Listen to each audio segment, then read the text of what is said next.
случае чего, я бы его сразу проглотил. Но этого еще не хватало. Интересно, как бы мы его потом... Вообще-то молодец, Федотов.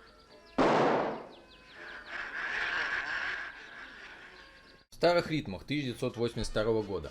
Советская музыкальная комедия, поставленная на киностудии «Ленфильм» режиссером Михаилом Ершовым, снявшим фильм «Родная кровь» 1963 года с Евгением Матвеевым, Вией Артмане и Татьяной Дорониной. Детективно-комедийный фильм в старых ритмах рассказывает о юноше, который всю жизнь мечтал петь. Он исполнил свою мечту, но не там, где думал. Режиссер Михаил Ершов создал прекрасный фильм, в котором есть драма, комедия и любовная составляющая. Именно лирическая сюжетная линия насыщена высокой эмоциональностью.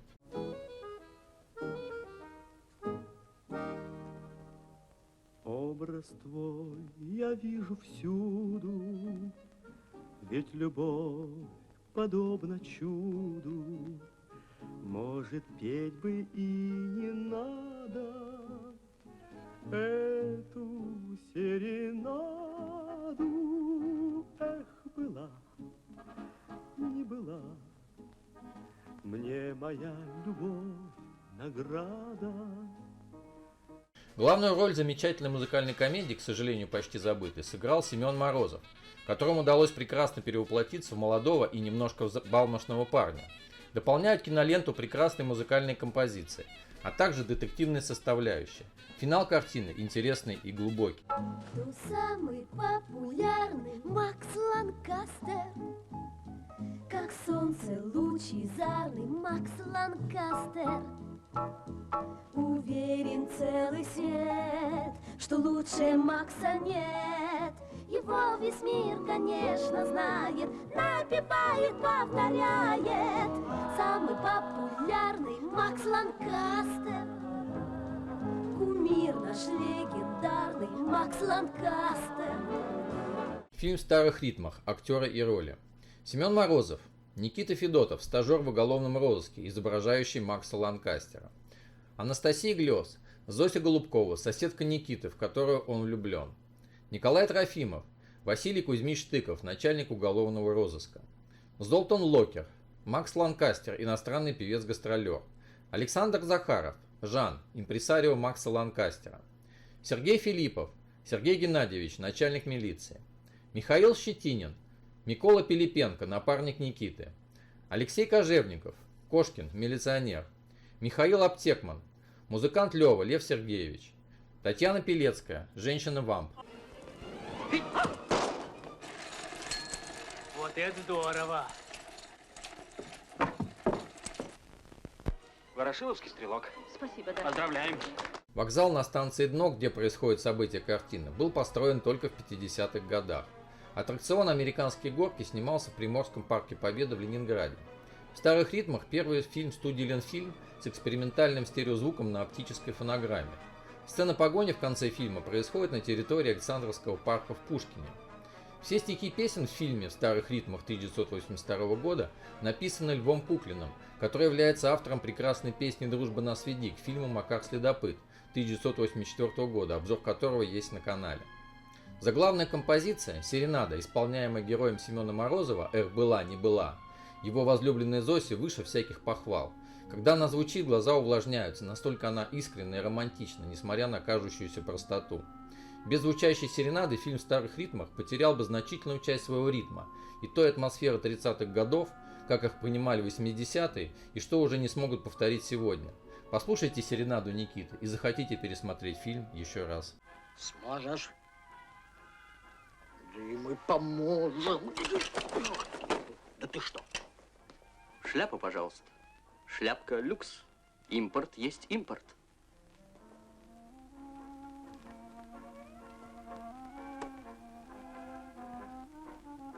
Сюжет фильма в старых ритмах. 1930-е годы. Ленинград. Молодой провинциал Никита Федотов в исполнении Семена Морозова потерял голос, когда сдавал вступительный экзамен в консерваторию и в отчаянии решил броситься с моста в Неву. Свидетель происшествия милиционер Кошкин, Алексей Кожевников, вытаскивает его и приводит к своему руководству. Начальник уголовного розыска Штыков, его сыграл Николай Трофимов, чтобы отвлечь юношу от суицидальных мыслей, предлагает Никите поработать в милиции, которую тот принимает. В В качестве стажера Никита занимается бумажной работой и принимает звонки, мечтая о серьезных делах с погонями и расследованиями. В коммуналке с общей кухней живет по соседству с Никитой симпатичная девушка Зося Голубкова, Анастасия Глёс, которой очень нравится певец Макс Ланкастер, его играет Золтан Локер. А Зосе очень нравится Никите, он всячески старается завоевать сердце девушки. Никита достает для нее редкие записи Макса Ланкастера, а Голубкова будто не замечает повышенного интереса со стороны Никиты. Тем не менее, Федотов не теряет оптимизма и надежды покорить Зосино сердце. О, сеньорины! Девушка, товарищ! Максу! Максу!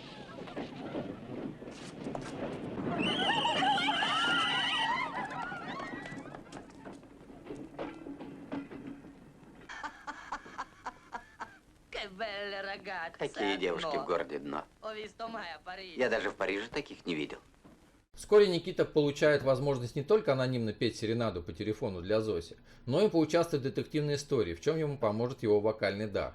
Уголовному розыску дают разработку дела похитителей бриллиантов, которое, по версии Штыкова, связано с именем того самого знаменитого исполнителя, Макса Ланкастера. Правда это или нет, Штыков поручает узнать Никите. Лева, Михаил Аптекман, местный джазмен, помогает Никите выучить репертуар Ланкастера, необходимый для расследования.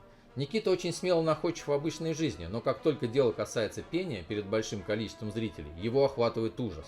Спасает его только то, что зрители не видели живого Ланкастера и принимают его за настоящего певца.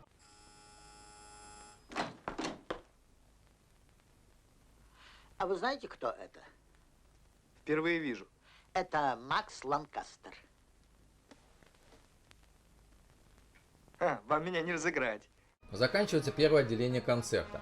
Оперативники уже не надеются на положительный исход операции, как вдруг из зала выходит очередная почитательница таланта Ланкастера и преподносит букет Федотову, в котором он обнаруживает странный подарок – кольцо с бриллиантом.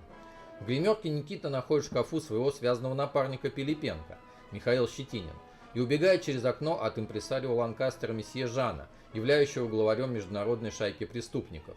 После выматывающей погони по территории парка отдыха все преступники обезврежены сотрудниками угрозыска. Никита выходит на сцену и все объясняет публике, которая требует его продолжить концерт. По окончании выступления смертельно уставший Никита засыпает в гримерке, где его находит Зося и будет своим поцелуем. Ты что, Никита? На всякий пожарный. Он, понимаешь, у меня почему-то все время падает. А что, будет перестрелка?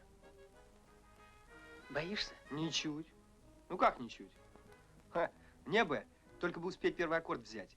А дальше для меня ничего не существует. В старых ритмах 1982 года замечательный фильм, в котором не стоит обращать внимание на наивность сценария, который скорее является его несомненным плюсом. Главное здесь это почти уже забытая мелодия того самого настоящего кино, которое трогает душу и сердце. Так и хочется спеть вместе с Семеном Морозовым «Эх, была, не была». Фильм в старых ритмах хорош своей особенной ретро-стилистикой и замечательными актерами в духе прекрасного «Мы-джаза» 1983 года с Игорем Скляром и Александром Панкратовым Черным с их незабвенным чемоданчиком. В старых ритмах затягивает и увлекает с первой же минуты, когда спасенный, будущий король эстрады, выдает фразу «Если не в консерваторию, то можно и в милицию». Отпускать тебя никак нельзя, отчаянный ты. Слушай, а может ты у нас в милиции поработаешь? А что? Вон мои ребята тоже с нуля начинали, а сейчас какие орлы.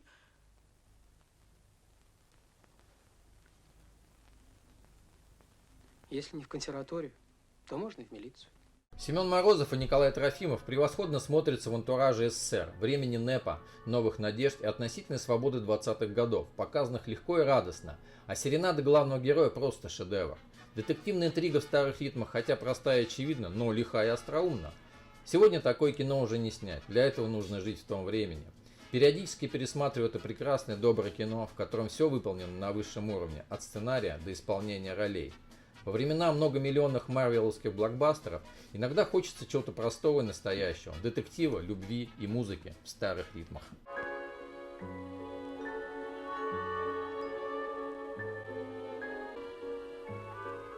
Извините, я, кажется, опять вас поцеловала. Без разрешения. Это очень хорошо. Очень. Если бы в жизни было так, как в кино.